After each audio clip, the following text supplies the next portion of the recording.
regards life as a ladder, हाँ and one by one he has covered almost all steps, हाँ हाँ and few steps are to be covered for it. कुछ कुछ पायदान रह गए हैं उस सीढ़ी के, जो उसे दर बाई दर या कदम बाई कदम उसे तय करने हैं। हम्म, हम्म, तो मरने से पहले कुछ पीड़ाएं होती हैं, कुछ वेदनाएं होती हैं, कुछ कष्ट होते हैं ब्राउनिंग को, हम्म। लेकिन वो कष्ट उन कष्टों की तुलना में कुछ भी नहीं है जो कष्ट उसने जीवन में सहे हैं, जो सर उसकी लाइफ सर की। सर, जब बूढ़ा हो गया था तब उसने वो लिखा था। हाँ बूढ़ा नहीं, हाँ बूढ़ा ही मान लो एक तरह का। मैच्योरिटी में आ गया था, 40+ था। हाँ 40+ था, हम्म बीमार भी रहता था, एलिजाबेथ के लब में इतना पागल था हम्म कि मतलब कुल मिला के एलिजाबेथ ही उसकी डेथ का एक रीजन थी लास्ट। हम्म। हाँ तो मरने से पहले बिल्कुल अपने मौत के करीब है, हम्म और उसे तरह तरह की वेदनाएं कष्ट मुसीबत होते हैं, शारीरिक मानसिक हर तरह के। हम्म तब कहता है I was ever a fighter so one fight more, हम्म यानी हमेशा से एक फाइटर रहा, एक फाइट उसे अब और करनी है जो वो एलिजाबेथ की खातिर कर रहा है। हम्म उसे उम्मीद है, उसे उम्मीद है कि मरण उपरांत वो अपने मृतक पत्नी की अंतिम झलक यानी मरण जो उसकी वाइफ की डेथ हो चुकी है, वाइफ को एक बार फिर से देख लेगा। उसे एक आशा है, एक उम्मीद है, एक अपेक्षा है कि मरने के बाद एक जन्म होता है, इंसान दैवी लोक में चला जाता है, उसे सब मिल जाते हैं। तो उसे वो उम्मीद है कि वो वाइफ जिससे वो धरती की सतह पे कभी मोहब्बत करता था, वो हो सकता है उस जन्नत में, उस स्वर्ग में मिल जाए जहाँ वो मर के अब जा रहा है। हाँ हाँ हाँ तब कहता है आवाज ये बड़े फाइटर, कि मैं हमेशा से ही फाइटर रहा, तो वन फाइट मोर, इसलिए एक फाइट और सही, the best and the last. यानी Browning regards his fight with the death as the best fight of his life and the last fight of his life. तभी तो कहता है आवाज ये बड़े fighter so one fight more the best and the last. I would hate I would hate कि मुझे नफरत होगी, that death bandaged my eye, death आए और मेरी आंखों को बैंडेज करे।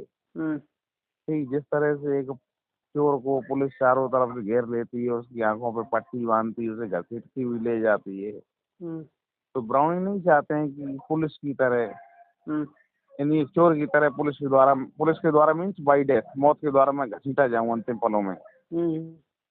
आई would hate that death bandaged my eye and forbore and bade me creep past, और मुझे हुक्म दे आगे बढ़ो।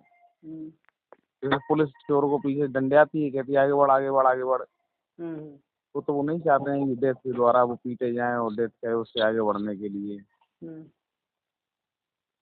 No let me taste the whole of it, no let me taste, अरे नहीं, नो लेट मी टेस्ट, कि मुझे स्वाद ले लेने दो, द होल ऑफ इट, यानी Browning wants to have the complete taste of death, मौत का पूरा स्वाद लेना चाहते हैं। Fare like the heroes of the past, प्राचीन काल के योद्धाओं की तरह, जैसे प्राचीन काल में योद्धा मौत की तरफ बढ़ते हुए घबराए नहीं थे, वैसे ही ब्राउनिंग भी मौत की ओर बढ़ते हुए घबराना नहीं चाहता है। उसके मन में तनिक मात्र भी कोई भय नहीं है मृत्यु को आलिंगन करते हुए। then a light, then thy breath, O thou soul of my soul, I shall clasp thee again and with God be the rest। then a light, यानी जैसे ही ब्राउनिंग के शरीर से अंतिम सांस निकलती है, जैसे ही वो मृतक शरीर की ओर बढ़ता है, और जैसे ही देवी लोक की उसे एक आभा, एक चमक, एक रोशनी दिखाई देगी, then a light, then a light, माने जैसे ही मेरे गले से अंतिम सांस निकलेगी एक लाइट मुझे दिखाई पड़ेगी।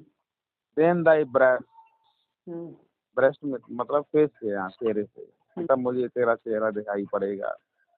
ओ दाउ सोल ऑफ माई सोल, कह रहे तू तो मेरी सोल की सोल है, मेरी आत्मा की आत्मा है। आई शैल क्लैस्प दी अगेन, मैं तुझे फिर से क्लैस्प कर लूंगा, फिर से तुझे गले लगा लूंगा, तेरा आलिंगन कर लूंगा। And with God be the rest, और अगर रेस्ट ईयर्स रहे कुछ जीने के लिए, तो ईश्वर के चरणों में आराम करूंगा, वहीं जन्नत में स्वर्ग में।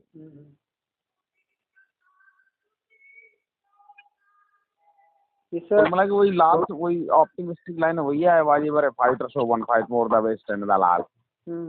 बस इसके अलावा कहीं कुछ नहीं है, सब ड्रामा है ढकोसला है।